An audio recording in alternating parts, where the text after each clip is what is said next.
இப்ப இங்க தமிழ்நாட்டுக்கு நீங்க எது முக்கியமான பிரச்சனையா முன்வைக்கிறீங்க? உங்க கூட்டணி அல்லது ராமநாதபுரம் இதுல எதற்காக? நான் ஒட்டுமொத்த இந்தியாவை தான் சொல்கிறேன். இந்த தேர்தல் இந்தியாவை யார் ஆள வேண்டும் என்ற தீர்ப்பு வழங்க வேண்டிய தேர்தல்.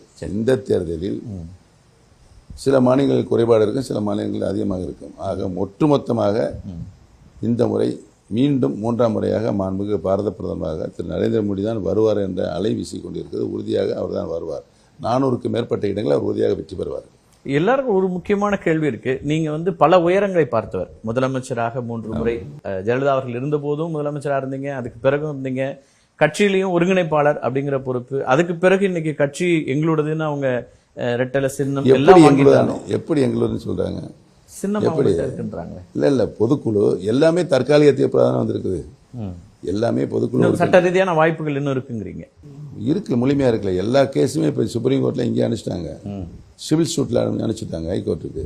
அது விசாரணை நடைபெறும். அந்த விசாரணை தான் ஃபைனல் ஃபைண்டிங் என்று உச்சநீதிமன்றமே சொல்லி இருக்கிறது. இதற்கு முன்னால் வந்த தீர்ப்புகள் அது கட்டுப்படுத்தாது அப்படின்னு சொல்லி இருக்குது. அப்போ நிலையில் இருக்கும்போது இங்கே இருக்கிற கழகத்தினுடைய சட்ட விதிப்படி வழக்கு நடந்தால் உறுதியாக நாங்கள் இந்த வழக்கில் வெற்றி பெறுவோம்.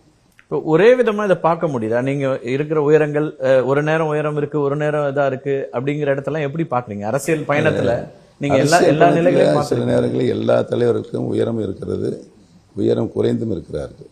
ஆனால் அவருடைய நோக்கம் எதுவாக இருக்கிறது மக்கள் தீர்மானிப்பார்கள்.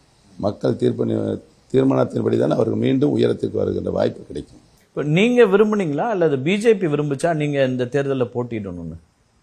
நான் அதாவது மாண்புமிகு பாரத பிரதமரை தனிப்பட்ட முறையில் ஜல்லிக்கட்டு போன்ற பல விஷயங்களில் நேரடியாக சந்தித்து பேசியிருக்கிறேன். முதலமைச்சராக இருந்த பொழுது அவருடைய நிர்வாக திறமை எனக்கு பிடித்திருந்தது. அதனால் தொடர்ந்து அவருக்கு நான் ஆதரவு தந்து கொண்டிருக்கிறேன். அவர் 10 ஆண்டு காலம் இந்திய திருநாட்டை ஆண்ட பொழுது எந்த பக்கம் ஜாதி சண்டைகளே, மதக்கலவரங்கள் இல்லை. இவ்வளவு பெரிய நாட்டை, பல்வேறு மொழிகள், கலாச்சாரங்கள் கொண்ட நாட்டை ஒரு திறம்பட நடத்துவது என்பது மிகப்பெரிய கடினமான செயல். அந்த கடினமான செயலை அவர் சவாலை ஏற்றுக்கொண்டு செய்து முடித்திருக்கிறார். அந்த அடிப்படை தான் அவர் 2ஆம் முறையாக மாண்புமிகு பிரதமராக வந்ததும் 3ஆம் முறையாகவும் பிரதமராக வரக்கூடிய நல்ல வாய்ப்பு அவருக்கு இருக்கிறது. இதைதான் மக்கள் அவர்களை கூர்ந்து கவனித்துக் கொண்டிருக்கிறார்கள். உறுதியாக சொல்கிறேன், பாரதிய ஜனதா கட்சி வளர்ந்திருக்கிறது.